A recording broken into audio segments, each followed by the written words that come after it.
It was a funeral home that first alerted Sarah Kennedy something was wrong with the body of her brother-in-law, who died while imprisoned. He said, "Did y'all realize he came back without his organs?" And I'm like, "What do you mean, he came back without his organs?" The funeral director told Sarah everything was missing inside Jim Kennedy Jr.'s body. Everything but his eyes. Liver, heart, all of your major organs, they were gone. She says those organs were taken without the knowledge or permission of Marvin Kennedy, Kennedy Jr.'s brother and legal representative. But yet they made the decisions for you or represented you without your permission.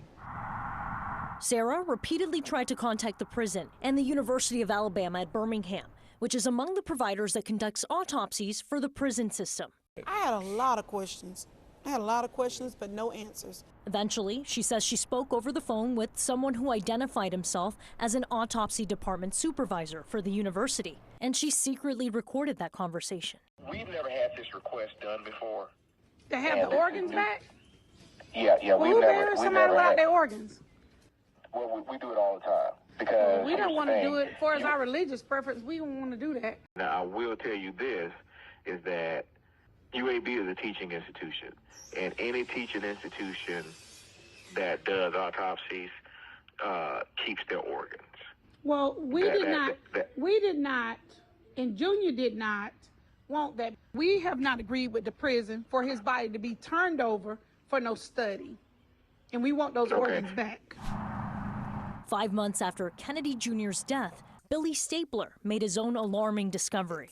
It's just insane. It's like a horror movie that I can't wake up from. The private pathologist he hired to perform an autopsy on his father, Arthur Stapler, was unable to perform it. She said he had an empty cavity. There was nothing there. Stapler says he held the power of attorney for his father and never authorized the removal or retention of the organs. I just want him to be whole again. Stapler says he spoke with the same UAB supervisor. Eventually, his private pathologist received what was said to be his father's brain and heart back. But some organs, like his lungs, came back in pieces. The rest were gone. And I'm asking, where's the rest of his organs? And he tells me that they're possibly got thrown away. And I'm like, how do you throw away organs? Why did you even take them out of him?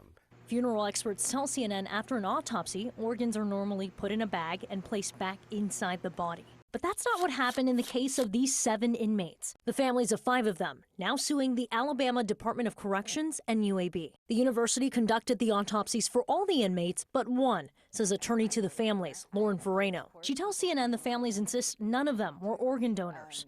So how in the world did this all happen without family consent? The Alabama Department of Corrections tells CNN it does not comment on pending litigation, nor does it authorize or perform autopsies. But UAB tells CNN ADOC does approve them and says it's ADOC's responsibility to get family approval. What do you think is your most damning piece of evidence?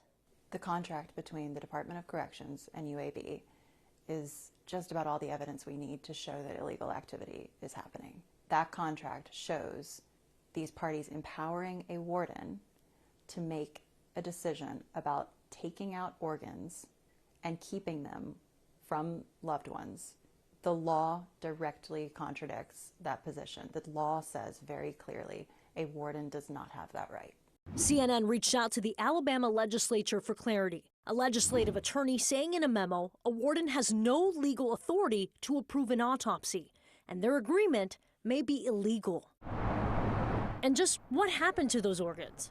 UAB told CNN in a statement, in some cases, their pathologists keep organs for further testing to come to an accurate cause of death. Ferrano claims the organs serve another purpose at the school. Right now, we have concrete evidence that the students are using some of these organs for training in medical school.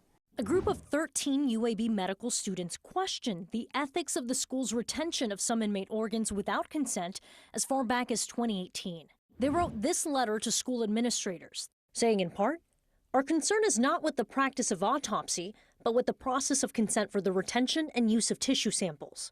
2 of those former medical students tell CNN their instructors acknowledged that many of their teaching samples came from inmates because inmates tend to have more developed disease, easier to see and learn from. The students agreed to speak on the condition of anonymity, fearing career repercussions, one saying, It's plainly and obviously wrong. There is no understanding of medical ethics in which this is permissible. UAB accused the student whistleblowers of inaccuracies in a statement to CNN, something the students deny. Despite the accounts from former students, the university tells CNN it does not use inmate organs to teach medical students. So we went back to them and asked, have you ever? Showing them their own report from 2018 that states they do. But UAB refused to answer. For the families, left frustrated and without answers, nothing short of accountability and policy changes can make them whole. What made it right for them to just go ahead and just give away a person to somebody else and say, here, you're going to play with this person's body like that?